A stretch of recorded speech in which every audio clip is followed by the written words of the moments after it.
Hi everyone, I'm Shelley and you're watching There's No Place Like Home. I'm back with another reading from Paradise Found, and today we are going to pick up with Part 5, Chapter 8, Review of the Argument. Now if water be the best, and gold be the most precious, so now to the farthest bound doth Theron by his fair deeds attain, and from his own home touch the pillars of Heracles. Pathless the things beyond, pathless alike to the unwise and the wise. Here will I search no more, the quest were vain. Pindar. In part second, at the very beginning of our discussion, attention was called to the two classes of tests which the hypothesis of an Arctic polar site for Eden must of necessity meet. First, the tests which would apply alike to all the ordinarily proposed sites in temperate and intertropical latitudes, and second, the tests which would be inseparable from the aspects and adjustments of nature at the pole. In the first class 7 were enumerated, and at the close of part 4th we saw how surprisingly and convincingly all of the 7 had been met. In the second class, 7 others were particularized as new features, introduced into the problem of the site of Eden by the very nature of our hypothesis. They were all of so peculiar and extraordinary a character, and they so modified the requirements to be made of all corroborative human tradition, that nothing short of the truth of the intrinsically improbable hypothesis could save it from obvious and ridiculous failure at each successive point. In the present part, we have now brought together the facts, or at least a portion of the facts, which go to demonstrate that the hypothesis of a polar paradise, and no other, can meet and satisfy each one of these new and more difficult requirements. Speaking after the manner of the mathematicians, though of course with due remembrance of the nature of the reasoning employed, it may be said that we have first solved our problem, and then, by a new process and with changed elements, proved and verified our answer. Whoever would see how strikingly complete and cogent this verifying process is, should turn back to the second chapter of part 2, and carefully collate the 7 new features there enumerated with the facts of the first 7 chapters of the present part. The result of such a collation upon any candid mind can hardly be doubtful. In the writer's firm-grounded conviction, then, lost Eden is found. To no one of his readers can its true site be more surprising than it was at first to him. Every antecedent probability seemed in array against it. First of all, in such problems, every new hypothesis is inherently unlikely in direct proportion to the number of hypotheses previously propounded and found wanting. Where had more been advanced by the learned and ingenious than here? Again, from its nature, the hypothesis greatly aggravated the conditions and requirements of the problem itself. And if, during centuries of discussion, no sublunary site had been found which could meet the simple conditions of Genesis, how unlikely that with new and far more extraordinary conditions added, a place could be found corresponding. Again, in order to its verification, the hypothesis required that a wholly new interpretation of mankind's oldest cosmological ideas and traditions should be propounded and verified, an interpretation unanimously forbidden by the consensus of modern scholarship in almost every department of historical and archaeological research. How supremely unlikely that any such undertaking could be crowned with success! Happily, human events do not fall out according to our short-sighted human likelihoods. Even the thoughtless man sees it and exclaims, "It is always the impossible that happens."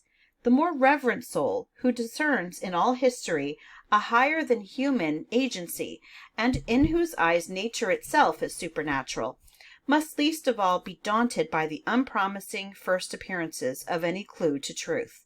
His conceptions of the actual are larger than those of mere believers in nature, and thereto are adjusted his conceptions of the probable. Identifying himself with that personal power which everywhere makes for truth no less than for righteousness, he is ever expecting the otherwise unexpectable, and for the same reason ever looking upon each new truth attained, not as a personal achievement, but simply as one more proof and precious pledge of pupilhood. In the progress of the studies here summed up, many curious things have come to light, one of which may appropriately be mentioned in this place. Archaeologists are well aware that more than 100 years ago, in his Lettres sur l'Atlantide de Platon, 1779, and Lettres sur l'origine des sciences, 1777, the learned and ingenious Jean-Sylvain Bailly advocated the view that the primitive cradle of civilization was in Siberia, under the 49th or 50th degree of latitude. In the latter of the works named, there occurs a noteworthy passage in which the author, rhetorically fixing the birthplace of mankind at the very pole, remarks upon the singular conformity of such a starting point, both with all the phenomena of civilization and with the indications of mythology. In the same breath, however, as if startled by his own temerity, he reassures his readers by announcing that his suggestion is only a philosophic fiction, and that it lacks the support of history. Is it too much to say that the support of history has now been furnished?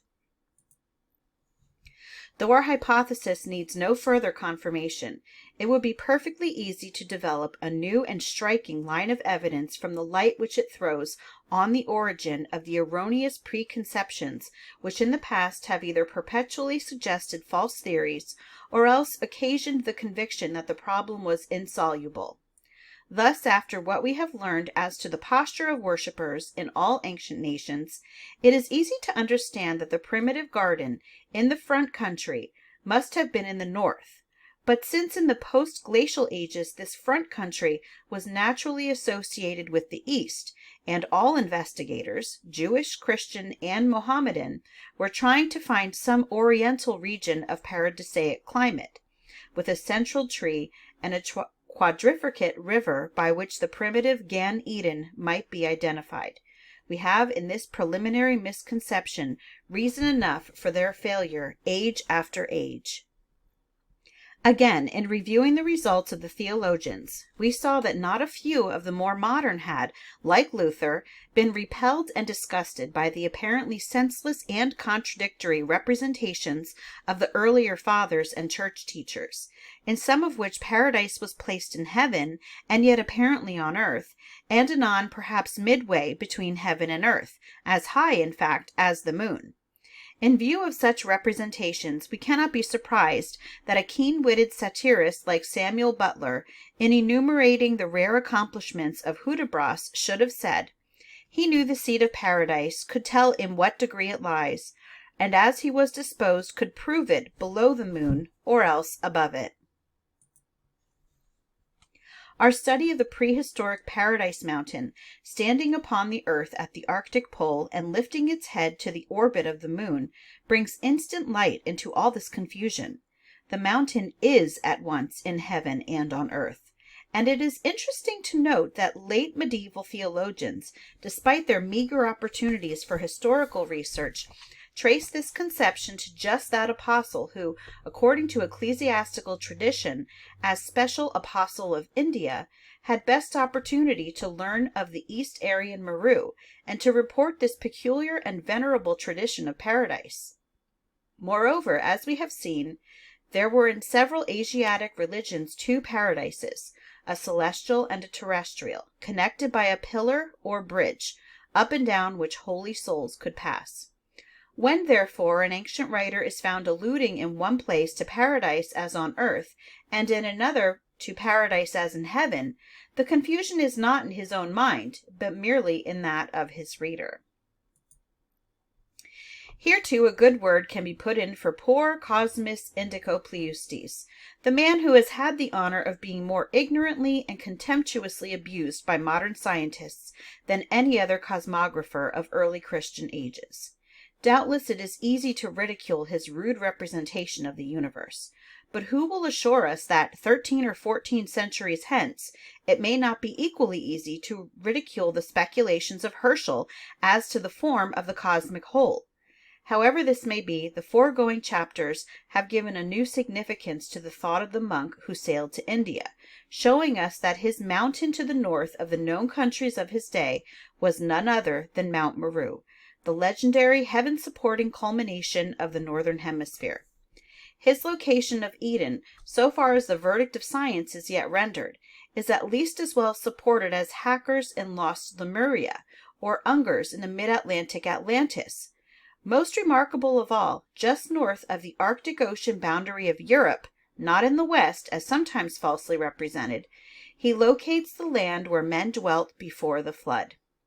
If our conclusions are correct, Cosmos was the earliest known geographer who gave to the Christian world a true account of the original seat of the post-Edenic antediluvian world.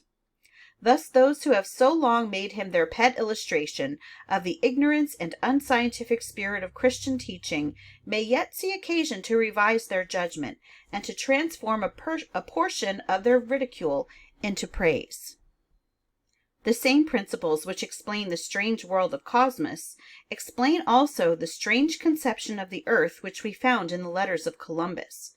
According to this latter, it will be remembered, the historic hemisphere was true to the spherical figure, but the hemisphere of his far west explorations rose to a lofty eminence at the equator, in what he supposed to be Asia, but which afterwards proved to be the northern part of South America. This gave to the earth the figure shown in the adjoining cut, a figure which he compared to that of a nearly round pear. At first view, this conception seems altogether arbitrary and even whimsical. But if we go back a century or two to Dante's earth, we find a globe still more eccentric, one on which the Paradise Mount has slipped down full 30 degrees below the equator, as shown in the following figure. A fundamental datum for its construction is found in the description of the mountain of Purgatory, respecting whose location it said, Zion stands with this mountain in such wise on the earth that both have a single horizon and diverse hemispheres. A commentator on this says, when the Divina Commedia was written, Jerusalem was believed to be the exact center of the habitable hemisphere. The other was conceived to be covered with water. Out of this ocean, the mountain of the poet's Purgatory rises up, like the peak of Teneriffe, from the bosom of the waves, and is exactly opposite to Mount Zion, so that the two become the antipodes of each other. The mathematicians, in their measurement of Dante's hell, proceeded in this wise. An arc of 30 degrees was measured from the meridian of Jerusalem westward, as far as Cuma, near Naples, and here, at the Fauces Avernis of Virgil, it pleased them to locate its dreary entrance. Another arc of 30 degrees was next measured from the same meridian eastward, so that both together made up a portion of the earth's circumference of about 4,330 English miles, the chord of which would be equal to its semi-diameter. This was made the base of their operations, so that with the world's center for its apex, the inferno became as broad as it was deep. At this center of gravity, firmly wedged in everlasting ice, the grim monarch of these dolorous realms is placed. A more recent editor remarks, Dante's Purgatory is figured as an island mountain whose summit just reaches to the first of the celestial spheres, that of the moon. It is exactly at the antipodes of Jerusalem, and its bulk is precisely equal and opposite to the cavity of hell. On the summit of the mountain is the earthly paradise, formerly the Garden of Eden. Upon the correctness of the mathematicians above mentioned, the present writer is not prepared to pass judgment, but no careful reader of the Divine Comedy can fail to see that its Mount Zion and the purgatorial Montagna Malagevole Altissima et Cinta de Mare are simply unrecognized survivals of prehistoric thought, antipodal world mountains once situate at the poles, but here relocated to suit the demands of sacred medieval cosmology. They are the Sumeru and Kumeru of India, figuring in Christian poetry. In Lord Vernon's illustration of this curious cosmos, a Hindu pundit would almost certainly think he had a Puranic Mappa Mundi. that after the Paradise Mount has thus declined, first to the latitude of Central Asia, then to the equator, and finally to the pendant position in which Lord Vernon places it, directly under the city of God, with a hypogony central inferno between, that after such translocations it should so long have eluded the recognition of all paradise seekers is surely little wonder. Our Arctic Eden, therefore, by explaining the origin of the cosmological conceptions of ancient Chaldea and Egypt and India, explains at the same time the origin of the most eccentric and apparently senseless conceptions of medieval and modern cosmographers, and presents what may properly enough be called the philosophy of the errors and misconceptions and fancies of previous searchers after paradise. It is much that a hypothesis meets all the requirements of a given problem. It is more that it does this better than any other hypothesis. It would seem to be past all question when it so illuminates and enriches the very data of the problem that every previous solution falls away of itself, the philosophy of its origin and of its inadequacy being patent and unquestionable. That is the end of today's chapter. So the next one that I do will actually be starting part 6. So it will be part 6, chapter 1. And I hope that you enjoyed this. If you like this video, give it a thumbs up. If you haven't subscribed and would like to hear more of what I have to say, I would love if you would do that. If you have any questions or comments, you can leave one down below. And if you like my work and would like to support my channel, I will leave a link in the description for my YouTube membership, or you can just click on it right on my channel page. And I hope you have a great day.